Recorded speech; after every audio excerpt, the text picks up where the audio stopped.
Olá pessoal, sou Douglas Pereira, RU 2582-903 e junto comigo está Jaqueline Silva, RU 2582-277.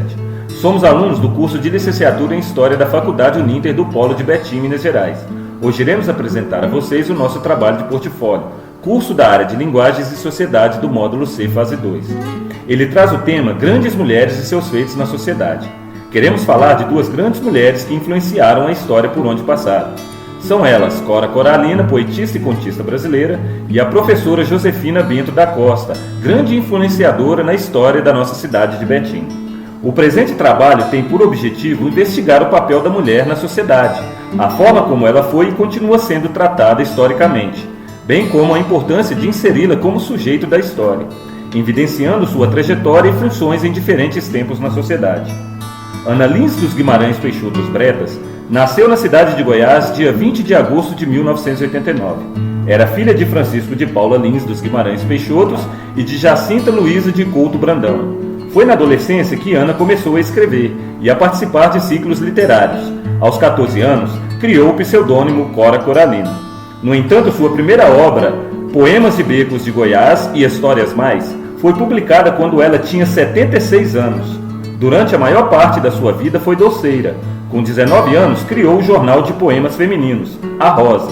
A partir daí, começa a escrever contos e crônicas, com o pseudônimo Cora Coralina. No mesmo ano, 1907, ela assume a vice-presidência do Gabinete Literário Goiano.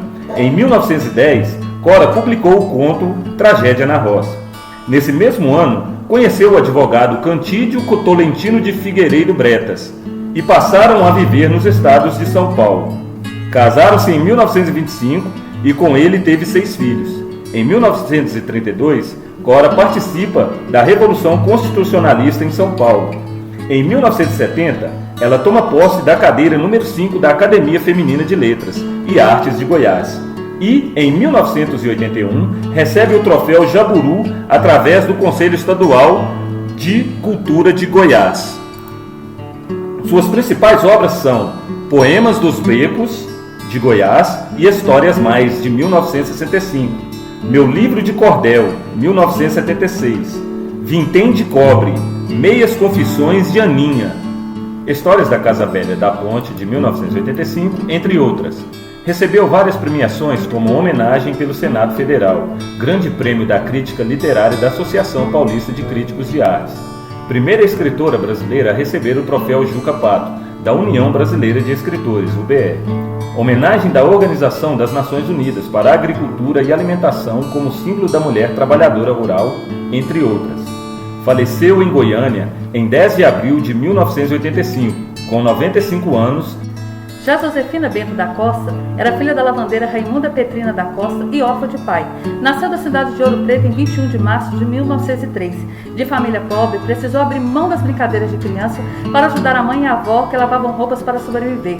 Entretanto, recebeu o incentivo da mãe para estudar e lia bastante na infância.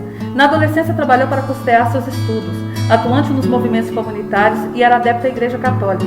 Seu sonho era mesmo exercer o magistério, profissão prestigiada na época e uma das poucas acessíveis às mulheres. Obteve o título da Escola Normal em 1922.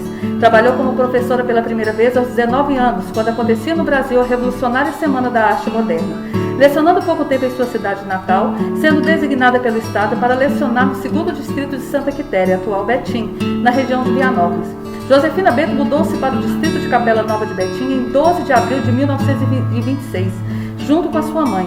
Lecionou no bairro Santo Afonso de 1926 a 1929. Inexperiente ainda, viu-se diante de uma escola com 81 alunos. De 1929 a 1957, a professora lecionou no grupo escolar Conselheiro Afonso Pena, chegando a substituir a diretora Ana Fernandes. Josefina Bento se aposentou no final de 1957, fato que não a impediu de continuar seu trabalho em favor das crianças, pois passou a trabalhar no grupo escolar Clóvis Salgado.